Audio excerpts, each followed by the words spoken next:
Hello friends, welcome to my safety training centre. So friends, आज हम बात करेंगे ISO 45001 2018 लीड एडिटर कोर्स के बारे में। उसके सैम्पल क्वेश्चन एंड आंसर यहाँ पे होगा जो आपको बहुत बेनिफिट करेगा। कभी भी याद रखें कि इसका अभी बहुत सारी जगहों पे वांट आता है, तो वो लोग पूछते हैं कि लीड एडिटर का है कि नहीं आपके पास। तो अब हम जान लेते हैं कि कुछ बेसिक क्वेश्चन मैं पहले आपको आइडिया बताता हूं कि what is the passing score, इसका क्या होता है। तो याद रखिए कि हर इसमें 5 सेक्शन होता है। 5 सेक्शन में आपको 50% हर सेक्शन में आना चाहिए। दूसरा क्वेश्चन है कि क्या ये how many questions are there in an ISO 45000 certification exam. इसमें कितना क्वेश्चन आता है। नॉर्मली 40 मल्टीपल चॉइस क्वेश्चंस है, उसमें से आपको आंसर देना है। क्या आप रीटेक इसको कर सकते हैं? बिल्कुल आप रीटेक कर सकते हैं, कोई इश्यू नहीं है। और ISO 45000 सर्टिफिकेशन एग्जाम ये एक टाइम है, इसका एक टाइम होता है कि एक महीने के अंदर में आपको कभी भी करना है। कोशिश करना है कि 3 दिन पहले आप एग्ज़ाम दें। उसमें क्या होता है कि आपके अंदर कोई भी प्रॉब्लम आता है तो आपको रिक्वेस्ट कर सकते हैं, उन लोगों से बात कर सकते हैं, आप अपना प्रॉब्लम शेयर कर सकते हैं। ये बहुत इंपॉर्टेंट था आप लोग के लिए, इसलिए मैंने शेयर कर दिया है। अभी आगे देखिए आप लोग का क्या है कि which of the following organisation, ये क्वेश्चन आंसर अभी आपका आ गया है। इंटरनेशनल ऑर्गेनाइजेशन फॉर स्टैंडर्ड, इसमें क्या है, जो ISO को क्या बोलते हैं। तो ISO का फुल फॉर्म होता है इंटरनेशनल ऑर्गेनाइजेशन फॉर स्टैंडर्डाइजेशन। ये आप याद रखना है, कभी कभी कोई ना कोई आपको पूछ लेता है कि आपने ISO सर्टिफिकेशन पास किया है, तो ISO सर्टिफिकेशन में ISO का क्या हुआ, IRCA का क्या हुआ, CQI का क्या हुआ, ये सब चीज़ आप लोग याद रखना है। अगर आपको इसमें से कोई डाउट है तो कमेंट सेक्शन में लिखिए, मैं आपको और भी अच्छा बता दूंगा। Which of the following is a key principle of ISO 45001 continual improvement. जो भी हमारा उसमें प्रोसीजर है, जो भी हमारा फोकस है, हमारा एम है कंटिन्यूअल इम्प्रूवमेंट। यानी आज हमने किया तो कल उससे भी अच्छा करना है। अगर अच्छा करेंगे तो हम लोगों को प्रोटेक्ट कर सकते हैं, वर्कर्स को प्रोटेक्ट कर सकते हैं, लोगों की जान बच सकती है, लोग सेफ हो सकते हैं और हमारा काम भी एग्जीक्यूट होगा। तो मेन हमारा फोकस होता है कि लोगों को सेफ किया जाए। अगला क्वेश्चन है, what is the purpose of conducting an internal audit according to ISO 45001। हमें क्या है इसका करने के लिए, टू आइडेंटिफाई नॉन कन्फर्मिटीज। जो भी हमारा प्रॉब्लम्स है जिसको हमने सॉल्व नहीं किया है, उसको जानने के लिए हम लोग इंटरनल ऑडिट करते हैं, ताकि अगर इसमें कोई भी प्रॉब्लम है तो उसको हम जानेंगे, उसको कन्फर्मेटिव करेंगे। तो इससे क्या होगा कि हमारा जो एरिया है सेफ रहेगा, लोग सेफ रहेंगे। आगे, विच of the following is A documented information requirement of ISO 45001 emergency procedures. ये जो है इसका डॉक्यूमेंटेड इंफॉर्मेशन है, इसका डॉक्यूमेंटेड करना है और इसके अंदर सारी चीज़ें होती है। आप लोगों को इसके बारे में मैंने बहुत सा डिटेल में एक ट्रेनिंग बनाया हुआ है। तो इमरजेंसी प्रोसीजर्स हर फील्ड में हर जगह इसकी रिक्वायरमेंट है। बिना ये इमरजेंसी प्रोसीजर्स का हम कोई भी काम नहीं कर सकते हैं, तो आप लोग इस पर फोकस करें। दूसरा देखिए, according to ISO 45001 what does the term interested party refer to. Interested party का मतलब क्या होता है। तो इंटरेस्टेड पार्टी में इसमें दिया हुआ है 4 ऑप्शन, इसमें से supplier and contractors. Interested party का मतलब ये हुआ कि वो आदमी जिसको हमारे काम से कोई प्रॉब्लम हो सकता है, कोई रिस्क हो सकता है, इंटरेस्टेड पार्टी। तो इसमें सप्लायर, कॉन्ट्रैक्टर्स और बहुत सारे लोग आते हैं। तो ये आंसर आपका जो अगर आता है तो आप इसको सप्लायर एंड कॉन्ट्रैक्टर्स जो है इसको टिक करेंगे। आगे, what is the primary focus of ISO 45000 with regard to occupational health and safety.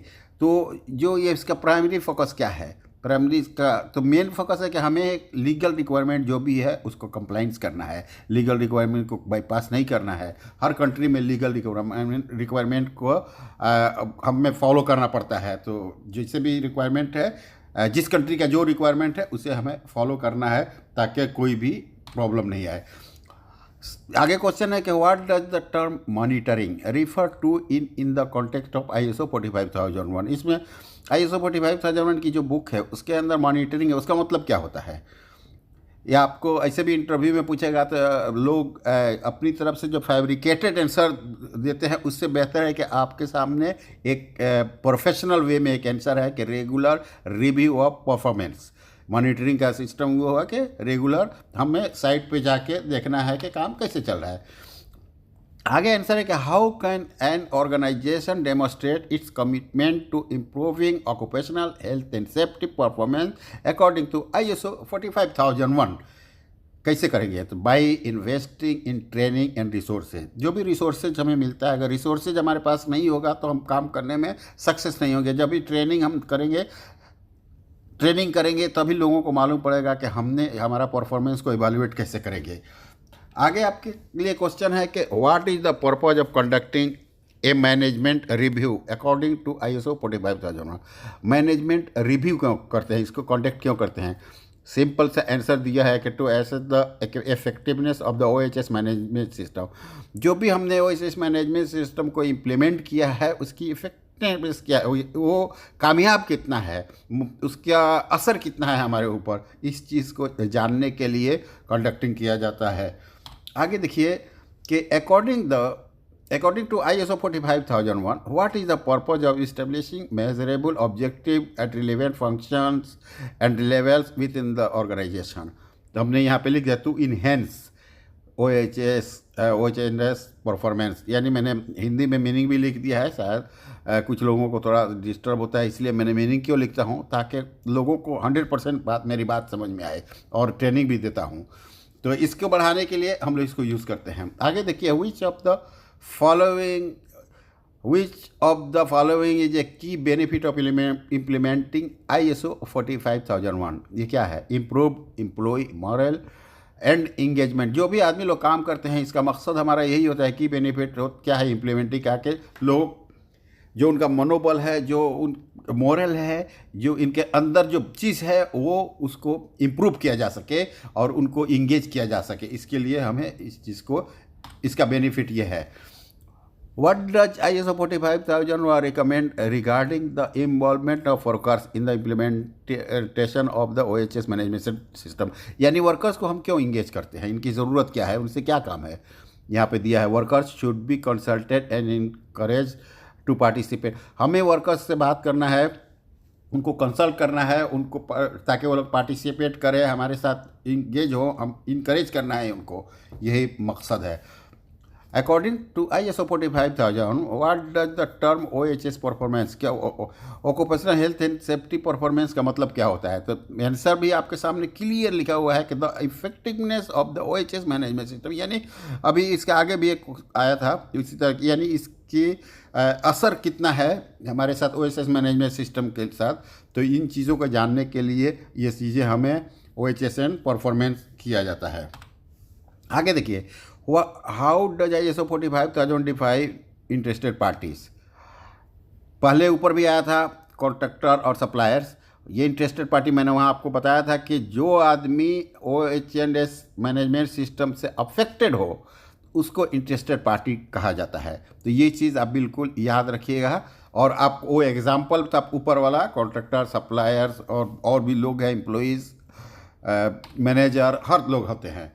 तो आगे यह है कि according to ISO 45000 what is the purpose of conducting incident investigation, क्यों करते हैं कि, तो ये तो हमें कॉमन क्वेश्चन है कि to identify hazards and implement corrective action. क्योंकि हम जब तक के इन्वेस्टिगेट नहीं करेंगे तो हमें हजार्ड्स मालूम नहीं पड़ेगा, उसका रूट कॉज मालूम नहीं पड़ेगा। जब ये चीज़ें नहीं मालूम होंगी तो हम करेक्टिव एक्शन इम्प्लीमेंट नहीं कर सकते हैं। तो ये बहुत इंपॉर्टेंट क्वेश्चन है। आपका मैं एक अलग वीडियो बनाऊंगा करेक्टिव एक्शन के ऊपर कि उसे क्या बोलते हैं और करेक्शन किसे बोलते हैं। तो आगे है कि according to ISO 45001 what does the term non conformance refer to. ऊपर कन्फर्मेटी था, मैंने वहीं पे बताया था कि नॉन कन्फर्मेंस का मतलब क्या है? Failure to comply with legal और occupational health and safety requirements. जो भी रिक्वायरमेंट है, चाहे वो लीगल हो चाहे ऑक्यूपेशनल हेल्थ एंड सेफ्टी के हवाले से हो, उस रिक्वायरमेंट को सही कंप्लाई नहीं किया है, फेल हो गया है कंप्लाई करने में, उसको बोला जाता है नॉन कॉन्फॉर्मेंस।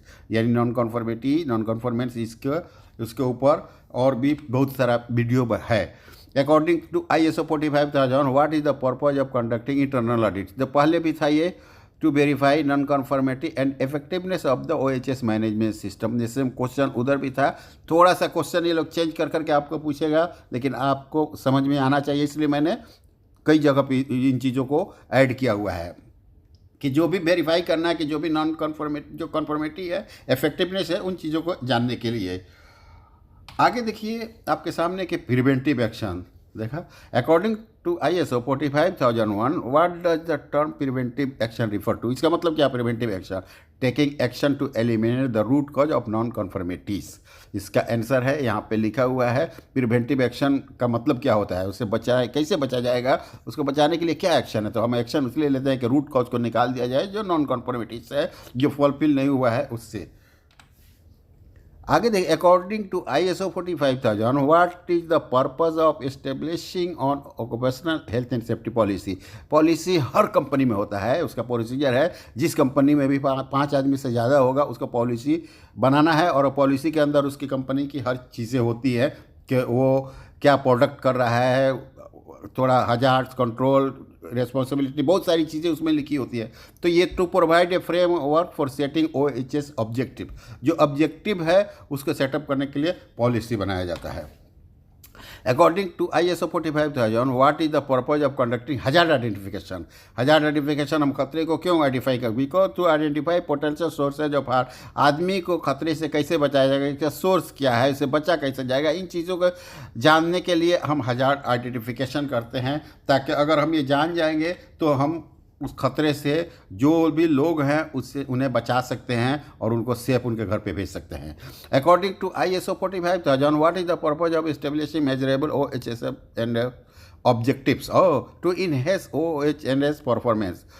ये इसलिए करते हैं ताकि हमारा जो भी परफॉर्मेंस है, मैंने ये पहले भी बताया हुआ है कि उसको हम बढ़ाने के लिए हम इन चीज़ों को अगर हम मेज़र नहीं करेंगे, हम जब तक के इसके बारे में जानेंगे नहीं, तो हम ऑब्जेक्टिव जो वही परफॉर्मेंस है उसको हम जो ऑब्जेक्टिव जानेंगे तो परफॉर्मेंस को हम बढ़ावा करेंगे। आगे देखिए कि according to ISO 45000 what does the term competence report. तो कहीं भी आप जाएंगे, हाँ हमें कॉम्पिटेंट स्टाफ चाहिए, कॉम्पिटेंट वर्कर चाहिए, कॉम्पिटेंट स्टाफ होल्डर चाहिए, कॉम्पिटेंट रिगर चाहिए, कॉम्पिटेंट क्रेन ऑपरेटर। उसका मतलब क्या होता है? तो उसका मतलब आप लोग देखिए कि जिसको नॉलेज हो, स्किल हो एंड एक्सपीरियंस हो, उस काम जो काम कर रहा है उस काम में एक्सपीरियंस हो, स्किल्स उसके अंदर हो, मैनेज करने के लिए नॉलेज जो काम कर रहा है उसकी अच्छी जानकारी हो उसके पास। According to ISO 45000 what is the purpose of establishing documented information. क्या है? To ensure effective operation and control of processes. इसका मतलब क्या है? डॉक्यूमेंटेड इन्फॉर्मेशन को एस्टेब्लिश क्यों करते हैं? तो जो भी हम जो इंश्योर होना है कि जो भी ऑपरेशन है वो सही तरीके से हो रहा है, काबिल कबूल है कि नहीं, और जो भी कंट्रोल है प्रोसेस का वो सही है कि नहीं। तो इन पर प्रोसेस को कंट्रोल करने के लिए इन चीज़ों की ज़रूरत है। According to ISO 45000 what is the purpose of establishing emergency preparedness and response procedures to respond to potential emergency situation। ये तो हर सेफ्टी ऑफिसर को मालूम है कि ERP जो हम इमरजेंसी रेस्पॉन्स प्लान बनाते हैं, तो ISO 45000 के हिसाब से emergency preparedness and response procedures इसलिए बनाते हैं ताकि हम इमरजेंसी में कैसे हम उसको रिस्पॉन्ड करेंगे, कैसे असेंबली पॉइंट पहुंचेंगे, कौन सा रास्ता है, ये सारी चीज़ हमें जानकारी होती है। सो थैंक यू फ्रेंड, आशा करता हूं कि आप लोगों को ये वीडियो पसंद आई होगी। और एग्ज़ाम देना है, एग्ज़ाम के टाइम में आप लोग ध्यान दीजिएगा कि कैमरा होगा, वीडियो रिकॉर्डिंग होगा। जब भी आप एग्ज़ाम देंगे उसमें आपको कोई भी बाहर का पेपर ऐसा यूज़ नहीं करना है कि जो आपका रिकॉर्डिंग में आए और वो माल प्रैक्टिस कर दे। आप अपनी ओपन बुक है कंप्यूटर के अंदर अपनी बुक को रखें और आप एग्ज़ाम दें। मेरी बेस्ट विशेज आपके साथ है। Thank you very much.